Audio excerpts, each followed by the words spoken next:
and we are honored to have him on our show tonight. He joins us now. Bobby, thanks so much for coming on. So you are, of course, being dismissed as a vaccine nut, but watching your announcement today, it wasn't about pharma even so much as it was about America's place in the world and what do we do about it. If you wouldn't mind summarizing for our viewers where you think we are and what you think we ought to do. Well, I gave a long speech, Tucker, and thank you again for having me on.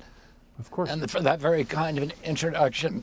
I think that the general theme of my speech was this corrupt merger of state and corporate power, which is turning our country into a corporate kleptocracy, into a system of socialism for the rich, and this kind of a cushy socialism for the rich, and this kind of brutal, merciless capitalism for the poor.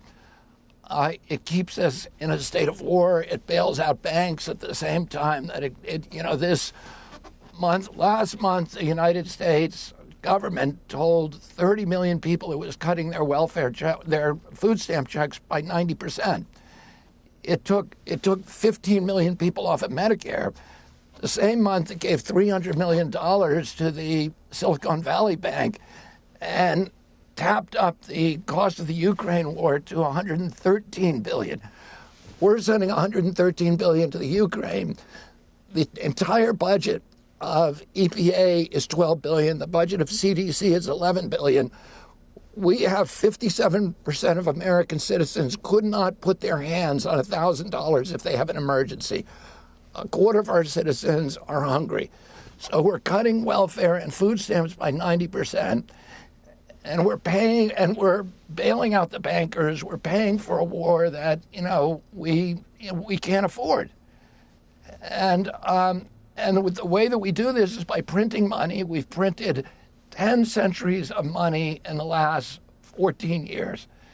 And that caused the inflation, which raises food, which is a tax on the poor.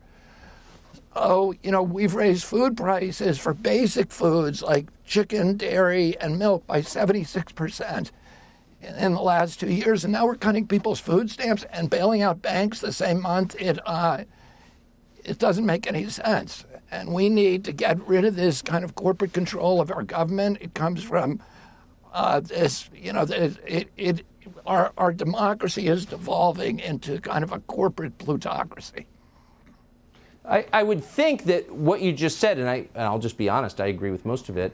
But even if I didn't, I would think, boy, that's a really interesting thing to say. You have a coherent worldview. You've written a lot of books on these topics. You've clearly thought about it. You're not in it for the money.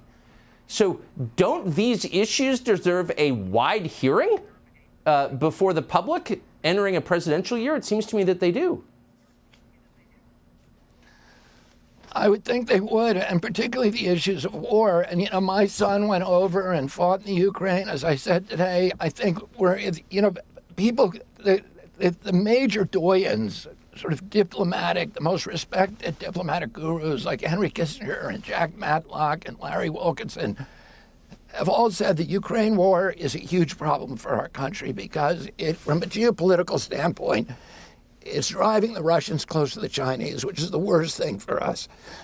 But we're there for the right reasons because we have tremendous compassion for the Ukrainian people and the illegal invasion, the brutality, and also their valor and their courage. My own son was serving over there. He joined a special forces unit as a machine gunner. He fought in the Kharkiv offensive.